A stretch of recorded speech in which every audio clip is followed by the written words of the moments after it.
प्यारे बच्चों, आइए आज हम बाल महाभारत कथा के अंतर्गत लाक्षागृह के बारे में पढ़ें। बच्चों, आप जानते हैं कि पांडु के 5 पुत्र जो पांडव कहलाते थे और धृतराष्ट्र के 100 पुत्र जो कौरव कहलाते थे, वे हस्तिनापुर में एक साथ रहने लगे थे। भीम शारीरिक रूप से अधिक बलवान थे, अतः खेल खेल में वे दुर्योधन और उनके भाइयों को खूब सताते थे, जिसके कारण दुर्योधन और उनके भाई भीम से अधिक ईर्ष्या करने लग गए थे। धीरे धीरे समय बीतता चला गया। अपने स्वभाव और गुणों के कारण पांडव प्रजा में बहुत लोकप्रिय हो गए। भीम के शारीरिक बल और अर्जुन के शस्त्र कौशल को देखकर दुर्योधन की ईर्ष्या बढ़ती जा रही थी। जो बचपन की ईर्ष्या थी, बड़े होने तक वो ईर्ष्या और अधिक बलवती होती गई। अब वह ऐसा कोई उपाय सोचने लगा जिससे पांडवों का नाश हो जाए और उनका राज्य निष्कंटक बन जाए। निष्कंटक अर्थात बिना किसी बाधा के, अर्थात कोई उनके राज्य को हत्या ना सके। दुर्योधन की इस कुमंत्रणा यानी बुरी जो सलाह है, उनमें उनके मामा शकुनी और मित्र कर्ण सलाहकार बने हुए थे। दुर्योधन जो योजना सोच रहा था, बुरी योजनाएं जो बना रहा था, उस योजना में उनका साथी थे उनके मामा शकुनी और उनके सलाहकार कर्ण। धृतराष्ट्र को अपने भतीजों से चाहे बहुत स्नेह था। भतीजे उनके कौन थे? पांडु के पुत्र पांडव। परंतु अपने पुत्रों से वे और भी अधिक स्नेह करते थे। वृद्ध धृतराष्ट्र बुद्धिमान थे, किंतु दृढ़ निश्चय के नहीं थे। अपने पुत्र दुर्योधन पर भी नियंत्रण रखने की शक्ति उनमें नहीं थी। धृतराष्ट्र जो बूढ़े हो चुके थे, वो दृढ़ निश्चय वाले नहीं थे। यहाँ तक कि अपने पुत्र दुर्योधन पर भी किसी तरह का वो अंकुश नहीं लगा पाते थे। वे जानते थे कि दुर्योधन सही राह नहीं चल रहा है, किंतु फिर भी उसका साथ देते थे। इधर प्रजा में पांडवों की लोकप्रियता दिन प्रतिदिन बढ़ती जा रही थी। सभी लोग चाहते थे कि युधिष्ठिर ही राजगद्दी पर बैठे। वो ये मानकर चलते थे युधिष्ठिर ही राजगद्दी पर बैठने योग्य हैं। उनका कहना था कि धृतराष्ट्र के जन्मांध होने के कारण उनके छोटे भाई पांडु सिंहासन पर बैठे थे। उनकी आकस्मिक मृत्यु के बाद पांडवों के छोटे होने के कारण थोड़े समय के लिए धृतराष्ट्र ने राजकाज संभाला था।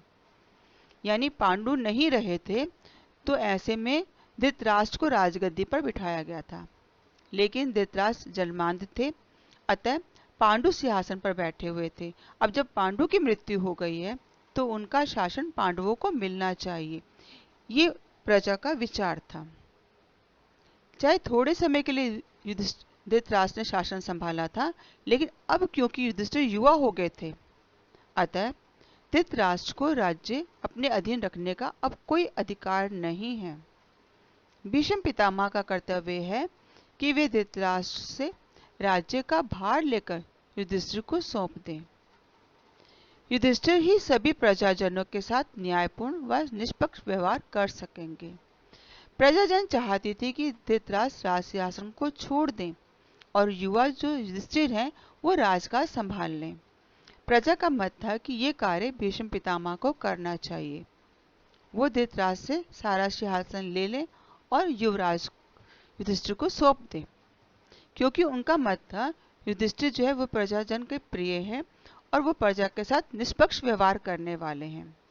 जैसे जैसे पांडवों की लोकप्रियता बढ़ती जा रही थी, वैसे वैसे दुर्योधन के मन में ईर्ष्या का भाव भी बढ़ता जा रहा था। एक दिन अवसर देखकर दुर्योधन ने धृतराष्ट्र से कहा कि पिताजी, नगरवासी भिन्न भिन्न प्रकार की बातें करते रहते हैं। जन्मांध होने के कारण आप ज्येष्ठ होते हुए भी राज्य से वंचित हो गए थे। धृतराष्ट्र क्योंकि जन्म से अंधे थे, चाहे वो बड़े पुत्र थे, तो भी उनको राज्य ना देकर पांडु को राज्य दिया गया था। पांडु जो छोटे थे, सत्ता अनुज पांडु के हाथों में चली गई थी, यानी छोटे भाई पांडु को मिले थे। अब यदि युधिष्ठिर को राज सिंहासन पर बिठा दिया गया, तो हम आने वाली कई पीढ़ियों तक राज्य की आशा नहीं कर पाएंगे, क्योंकि पांडु के बाद उनके पुत्र को राज सिंहासन मिलना चाहिए। अगर इस सिद्धांत पर चलते हैं तो उस समय उन्हें यह लगा कि दुर्योधन और उनके बाद वाली पीढ़ियां कोई भी राज्य शासन पर नहीं बैठ पाएंगी। दुर्योधन को यह अपमान लगता था। उन्होंने पिताजी से कहा, पिताजी, हम इस अपमान को नहीं सह पाएंगे। धृतराष्ट्र दुर्योधन की बातें सुनकर सोच में पड़ गए। उन्हें क्योंकि अपने पुत्र की बातें उचित लग रही थी। उन्होंने कहा दुर्योधन से, तुम्हारा कहना सही है, किंतु युधिष्ठिर के विरुद्ध जाना उचित नहीं है। सभी युधिष्ठिर से स्नेह करते हैं। वह धर्म के अनुसार चलता है, अपने पिता की तरह गुणवान भी है। यही कारण है कि प्रजा उससे अधिक स्नेह करती है। युधिष्ठिर से स्नेह करने का कारण भी यही था कि वह धर्म के पथ पर चलने वाला था। पिता की तरह ही वो गुणवान था। अतः सारी प्रजा चाहती थी कि शासन का भार जो है युधिष्ठिर ही संभाले। यह सुनकर दुर्योधन ने कहा, पिताजी, आप एक काम कीजिए, बस पांडवों को किसी न किसी बहाने वारणावत के मेले में भेज दीजिए। अब यहाँ दुर्योधन कोई चाल चलने वाला है वारणावत के लिए। अतः उसने अपने पिता को उकसाने का प्रयत्न किया।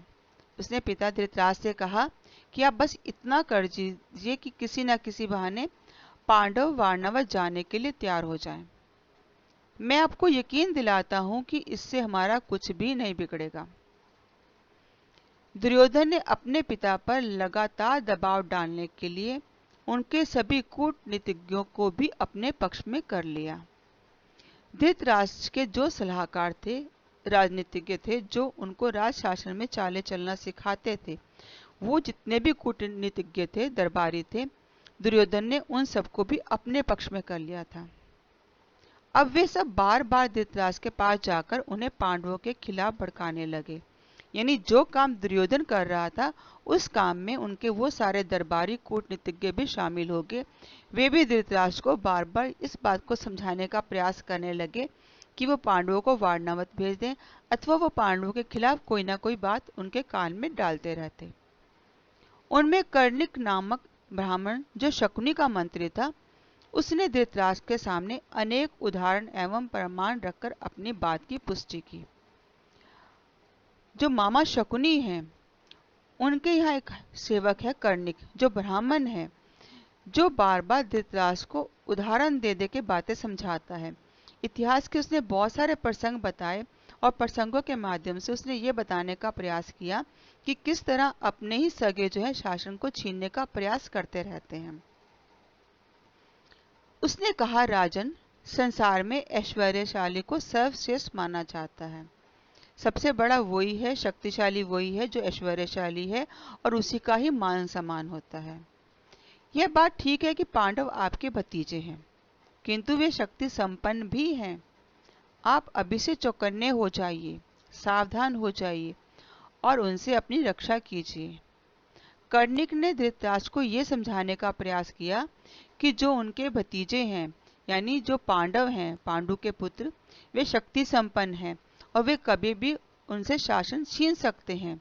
तो ऐसे में उन्हें सावधान रहना चाहिए, अपनी रक्षा उन्हें करनी चाहिए, कहीं ऐसा न हो कि बाद में पछताना पड़े। धृतराष्ट्र कर्णिक की बातें सुनकर सोच में पड़ गए। दुर्योधन और उनके साथी धृतराष्ट्र के समक्ष रात दिन पांडवों के विरुद्ध कुछ न कुछ कहते रहते थे।